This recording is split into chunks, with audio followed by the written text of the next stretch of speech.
wine pairings with the Cambo curry. So I went for the 2023 Moorooduc Estate Pinot Gris on skins. The reason why I went with this one because it has that complexity, has it on skins, has that kind of textural element to it. It will match up to some kind of powerful flavors. I brought a Gewurztraminer 2022 Clare Valley from Skillogalee. It's got to have spices that complements the spice mix within the curry itself. It's meant to have a touch of sweetness and full body that helps kind of round out the spiciness and richness of the coconut milk.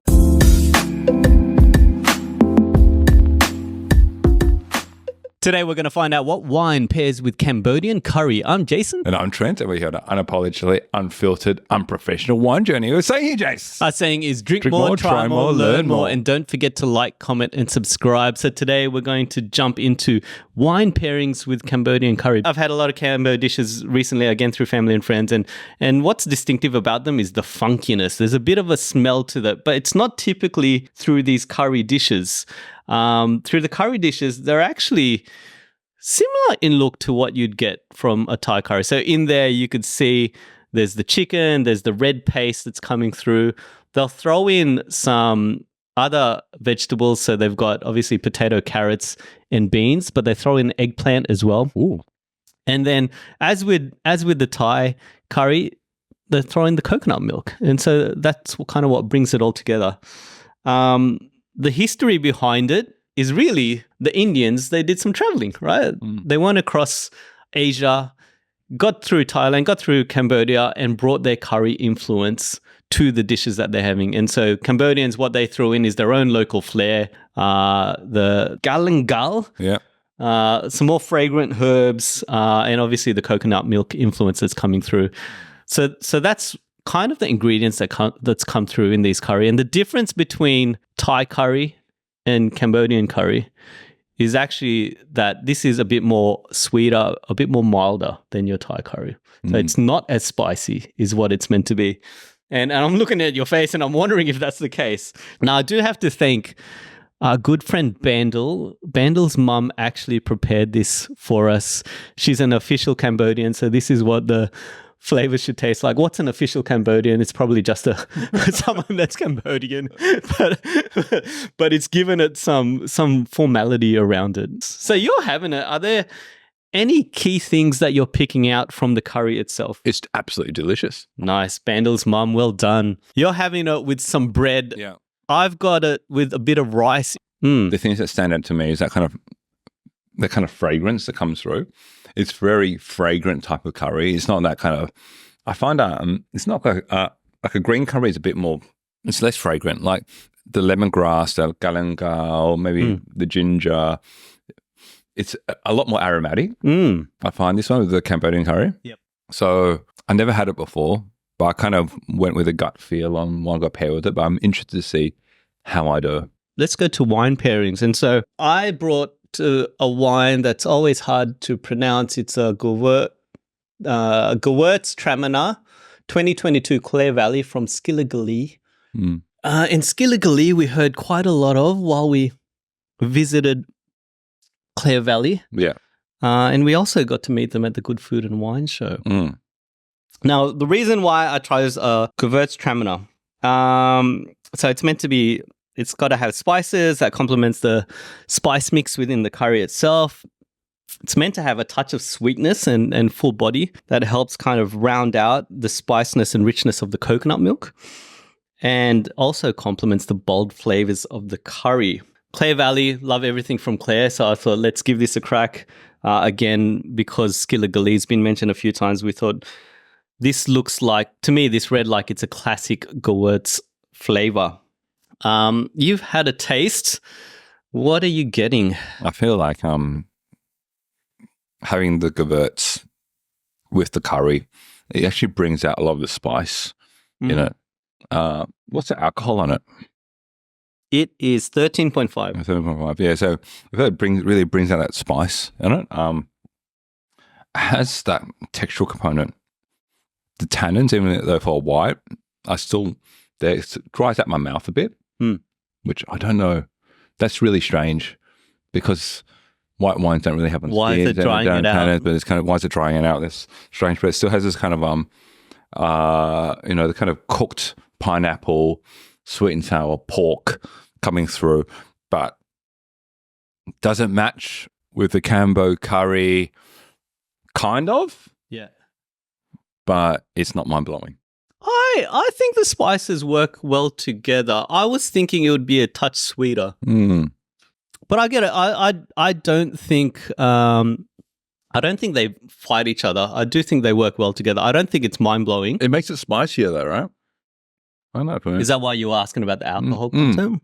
I think there's a bit of heat in the mouth. I was expecting it to be sweeter to then balance out the spice. Let me read you a few notes and then see what you get. So this is textural, aromatic, spicy with a crisp finish. It's got exotic aromatics of rose petals, Turkish delight, and passion fruit blossom. The palate is slippery and textured, all balanced by refreshing, juicing acidity and a lingering dry finish. Fantastic matching with lightly spiced contemporary Asian-style food. Any of that resound with you? Resonates? Yeah, it does. Resonates, so. It does. They're kind of lightly spiced food. I think this is probably a bit more medium, heavy spiced. Yep. Food. Textural. That drying finish is what I kind of mentioned before around tannins, but I don't know why it's there. So, yeah, it just definitely resonates. But again, I look at the pairing. That's the name of the game that we're trying to play here. That's the name of the game. Does it work? Kind of. But it still feels like curry and wine rather than being harmonious together. Let's talk about Corkscrew ratings. What do you think? 6 out of 10. I think it's a 7 out of 10 for me. I do think they work. I don't think they're like an amazing combination that blows your mind in any way. I'm curious what else we could try, which is why we're going to move on to your wine. So I went for the 2023 Moorooduc Estate Pinot Gris on skins. And the first thing you notice this one is that absolutely gorgeous color, right?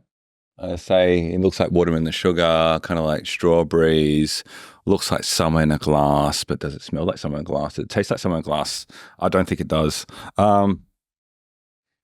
For me, it's a complex kind of white wine. The difference with this one, it says it on the tin here where it says like it's on skins. So generally a Pinot Gris, quite white, quite bright, quite refreshing. But this one, because on the skins, it creates this kind of like this kind of watermelon, kind of light pink type of color to it. But having it by itself, my wife and also I picked up on the kind of incense, kind of like that Chinese incense kind of smell to it.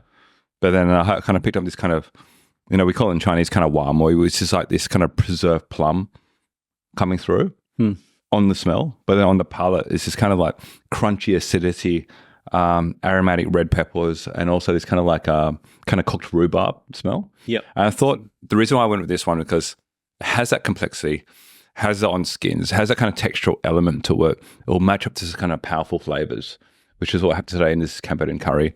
And also, I did ask AI as well on that recommendation.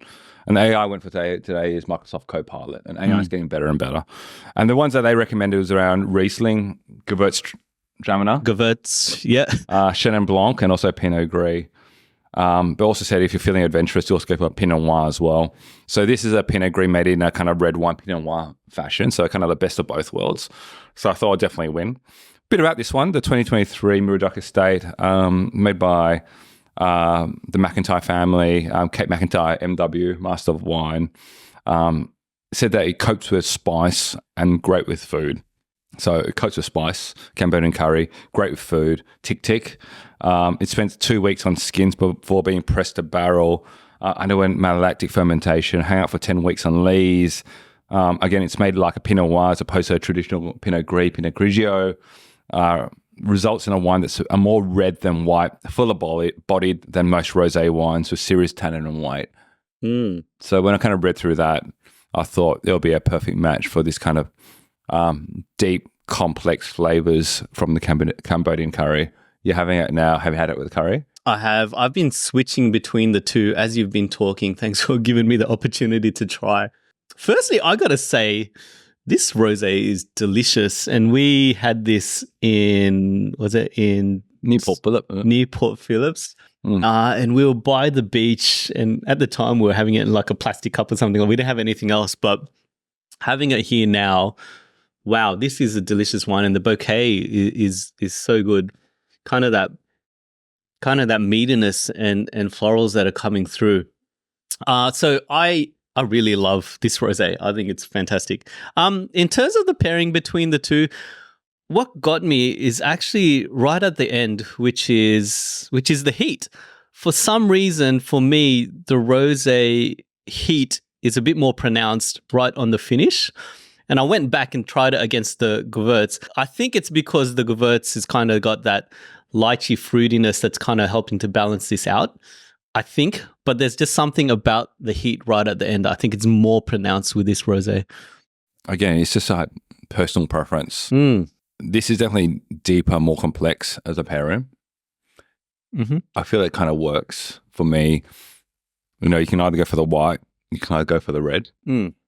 Similar to like a roast chicken, you go for the white Chardonnay, you go for the Pinot Noir. Yep.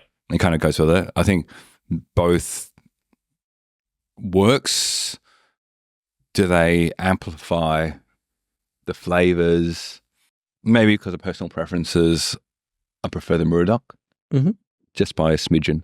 So corkscrews, here we go. 7 out of 10. Yeah, and so we'll probably reverse our roles, and it's probably the flavors itself.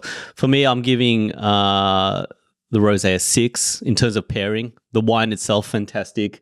The Gewurz a 7. Just because I think the rosé seems to increase the heat upon the finish in my mind. You can't take the heat, get out of the kitchen, Jace. Yeah, or just get a wine pairing that doesn't exactly amplify that is an option. So there you go. Let us know in the comments below what you would pair with your Cambodian curry. And as we like to say here, drink more, try more, learn more. Thanks all.